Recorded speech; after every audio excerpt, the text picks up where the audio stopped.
Briggs book, Father Christmas, the comic book, the Snowman. These are the books kids are made to read. It gives a cozy feeling and it normalizes Christmas. We as Muslims should do what? We must normalize Mawlid, normalize our celebrations and commemorations. Rajab, 27th of Rajab, the day of Hijrah also. There are Muslims in Makkah who celebrate the day of migration of the Prophet ﷺ, and of course the two Eids and the month of Ramadan, and inculcate love in the hearts of the children for those things, and explain to them why we do not celebrate Christmas. Explain to them the history of Christmas. Break the dream and fantasy that Santa Claus is not real. Tell them he's not real. And all those Coca-Cola adverts are false.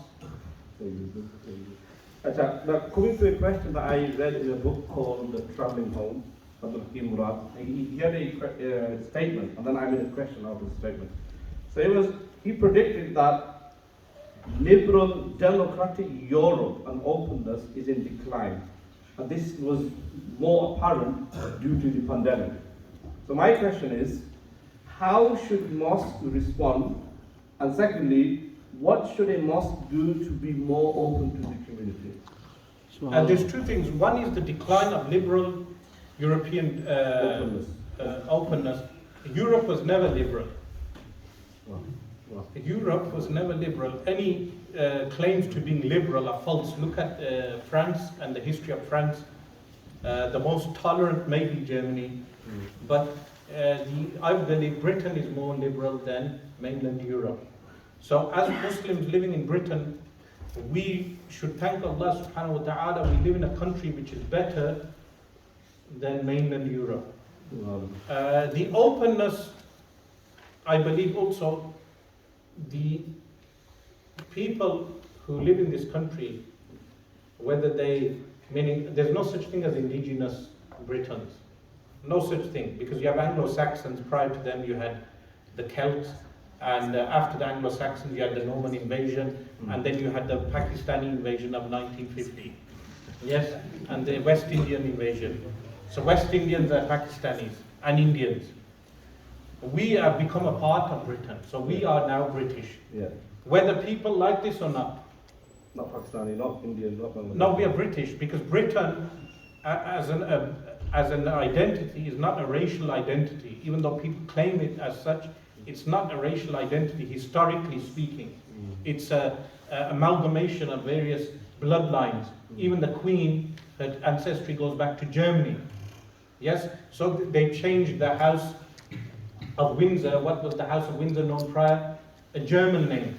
They changed the name to make it sound more English, the House of Windsor. So there is no problem of deeming yourself as British. Even with this new law, if you are exiled, you will always remain English. While you studied Macbeth in school, you studied Romeo and Juliet, meaning, I'm not speaking about the people who were born abroad and they were raised abroad. Those of us who were raised here. So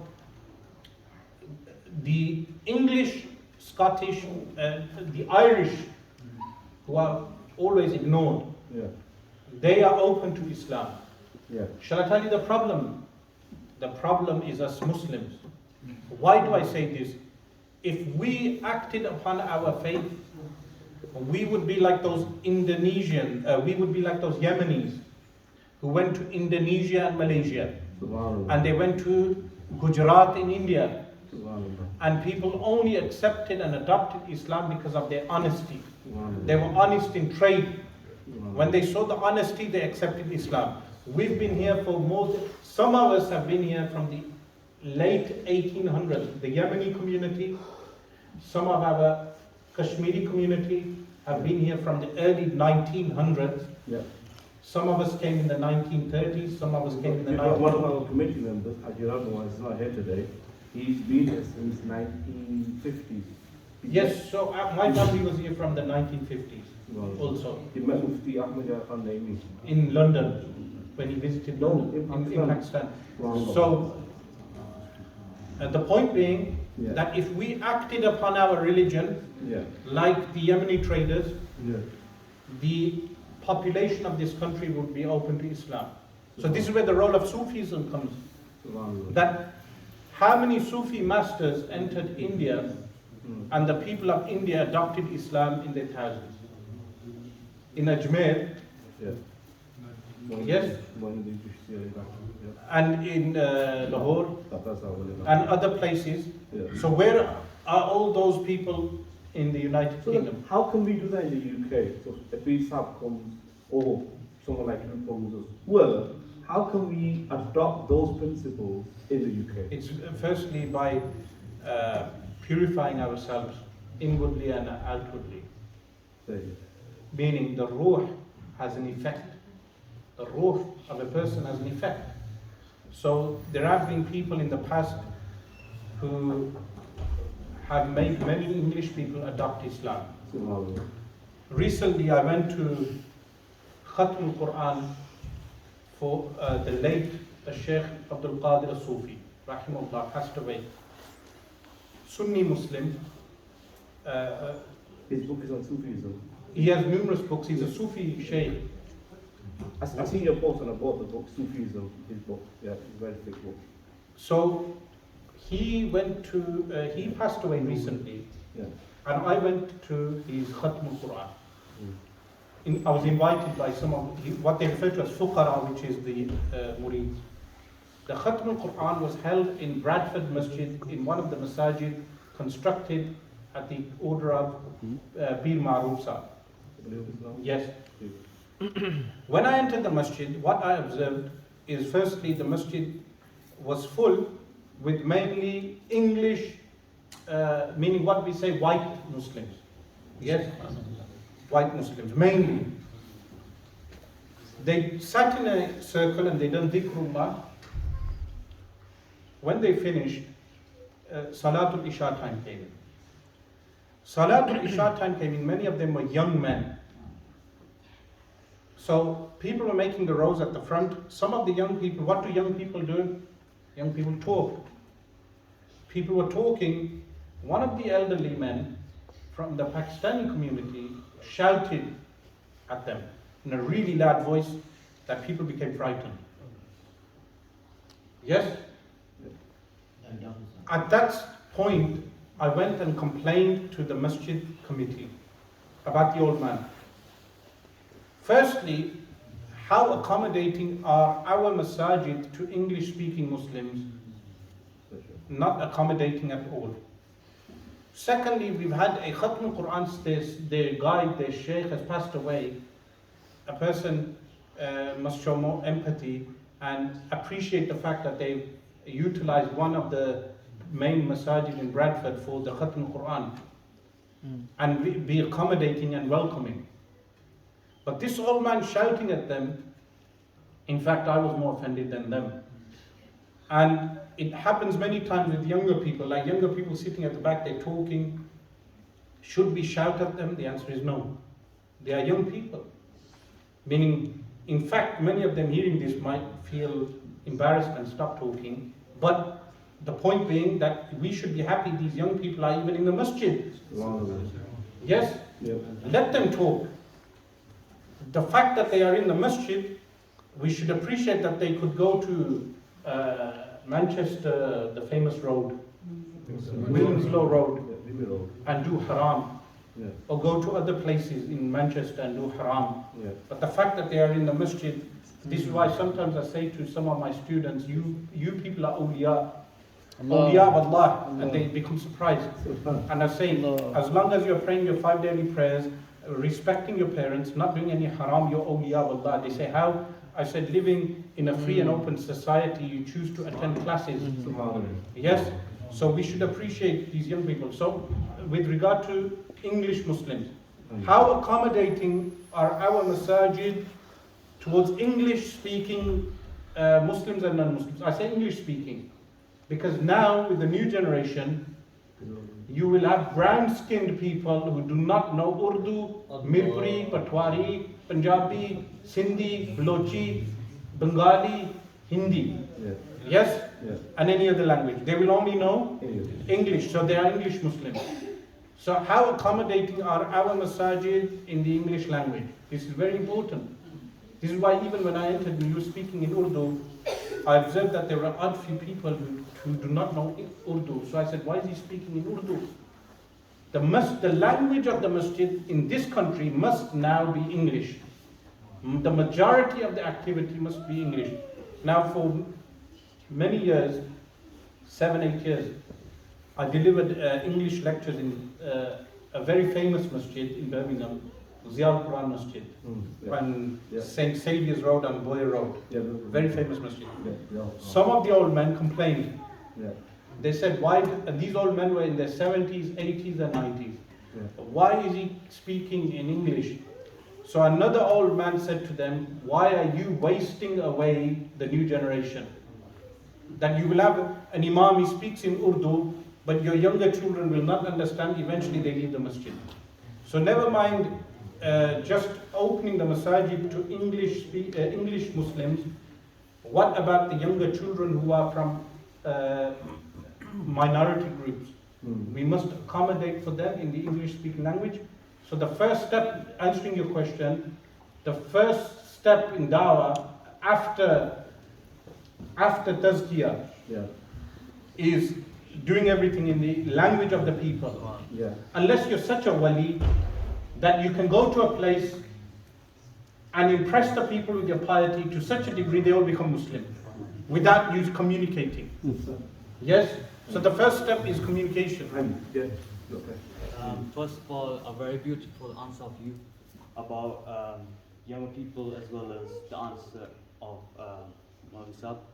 And I got two questions. First of all, about December, where Christmas is taking place. My question is it allowed to enjoy December as its atmosphere with lights and snow, not taking the intention of enjoying Christmas? Is it allowed to do that? That's my first question. Second question. And second question is about business, stock markets and shares. That's slightly off. We go back to the stock market. So with regard to the first question, he says, are we allowed to enjoy the snow and the atmosphere in December time? The answer is as long as there's no resemblance to acts of kufr and shirk. As long as there's no resemblance to acts of kufr and shirk. That's the simple answer to your question. The second question was? About stocks and shares. Is it allowed to invest in them as long as you know the principles of if the business is or the company is doing the right thing, investing in the right thing, or is it investing in the wrong things? In such a case, when you know they are investing in the right things, it would be permissible. So if you bought shares in Amazon, would it be haram? The answer is no. What about cryptocurrency? With regard to cryptocurrency, I personally advise people not to invest into cryptocurrency. I believe it's a pyramid-style system and people will lose money because very few people actually pull out the money.